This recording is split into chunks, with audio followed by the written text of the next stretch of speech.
देशद्रोही है। वो तो कहती हैं कि देश आज़ादी 2014 में हुआ था, वो लाखों शहीदों ने अपने जान की कुर्बानी दी, तब हमारा देश आज़ाद हुआ। और उन्होंने नहीं, मैं उनको देशद्रोही मानती हूँ, क्योंकि बात यहाँ देश की है। अगर देश की अस्मिता, देश के सौहार्द पे कोई प्रश्न करे तो मैं उसको देशद्रोही मानती हूँ। फायदा क्या है, किस लिए आप लोग ये मांग कर रहे हैं? देखिए, जब सरकार कोई कल्याणकारी योजनाएं बनाती है तो वो ध्यान रखते हैं इस बात का कि वो योजनाएं जो है वो समाज के उस पिछले पायदान पर खड़े हुए व्यक्ति तक पहुंचे। वो जातियां जो कमजोर हैं, वो जातियां जो सदियों से पीछे हैं, अपेक्षित रही हैं, उपेक्षित रही हैं, ऐसी जातियों को आगे लाने का एक उद्देश्य जो है सरकार की कल्याणकारी योजनाओं का होता है। तो जब तक जाति आधारित गणना का एक सही आंकड़ा सरकार के पास नहीं होगा तो कैसे वो इनको अंगुली जमा पहनाएंगे। तो निश्चित रूप से जाति आधारित गणना पूरे देश में होनी चाहिए ताकि सरकार की योजनाएं उन तक सही मायने में पहुंचाई जा सकी। और दूसरी बात देखिए, बिहार में जाति आधारित गणना जो हुई उसके बाद 65% आरक्षण का दायरा बढ़ाया गया और बाद में आपने देखा कि किस तरीके से भारतीय जनता पार्टी ने दांव पेच लगाए, अपने वकीलों को उन्होंने रीट दायर करवाया। तो हम चाहते हैं कि 65% आरक्षण का दायरा जो बढ़ाया गया है उसे नवी अनुसूची में डाला जाए ताकि वो सुरक्षित हो सके। अच्छा मैम, एक बात है, अभी कंगना रनौत ने कुछ दिन पहले कहा था कि जाति जनगणना होना ही नहीं चाहिए, फिर आप कह रहे हैं कि जाति जनगणना होना चाहिए, राष्ट्रीय जनता दल जो है। वो तो देशद्रोही है। वो तो कहती हैं कि देश आज़ादी 2014 में हुआ था, वो लाखों शहीदों ने अपने जान की कुर्बानी दी, तब हमारा देश आज़ाद हुआ। और उन्होंने नहीं, मैं उनको देशद्रोही मानती हूँ, क्योंकि बात यहाँ देश की है। अगर देश की अस्मिता, देश के सौहार्द पे कोई प्रश्न करे तो मैं उसको देशद्रोही मानती हूँ।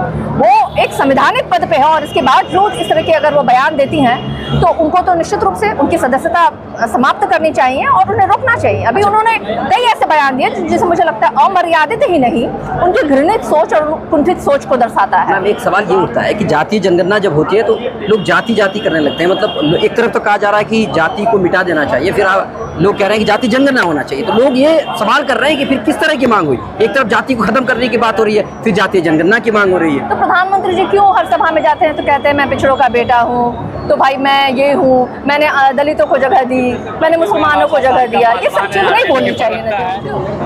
आज जो धरना दिया गया सर, इसके पीछे का कारण क्या है? देखिए, सबसे बड़ी बात है कि देश स्तर पर हम जातिगत जनगणना चाहते हैं। हम चाहते हैं कि शोषित, वंचित, पीड़ित, दलित, आदिवासी, पिछड़ा, अति पिछड़ा को उसका हक और अधिकार मिले। उसके हक और अधिकार को छीनने का केंद्र की सरकार लगातार प्रयास कर रही है। लालू प्रसाद जी और तेजस्वी जी का संकल्प है कि किसी भी स्थिति और परिस्थिति में हम शोषितों, वंचितों के हक और अधिकार को छीनने नहीं देंगे। जातिगत जनगणना जब हो जाएगा तो सब आंकड़े सामने आ जाएंगे। जिस तरह से बिहार में जातिगत गणना के बाद आंकड़े सामने आए, जिसकी जितनी संख्या उसकी उतनी हिस्सेदारी तय की गई।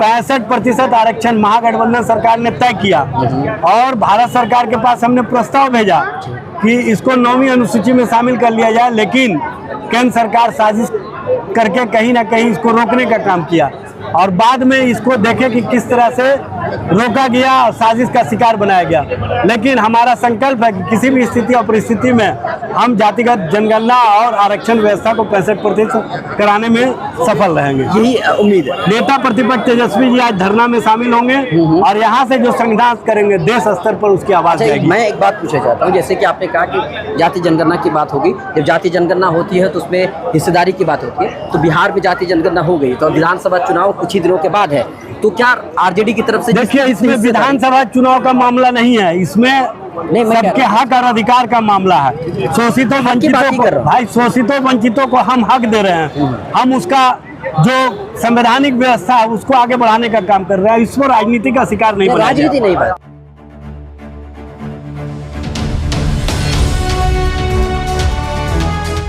ट्रू रिपोर्ट्स, सच आप तक।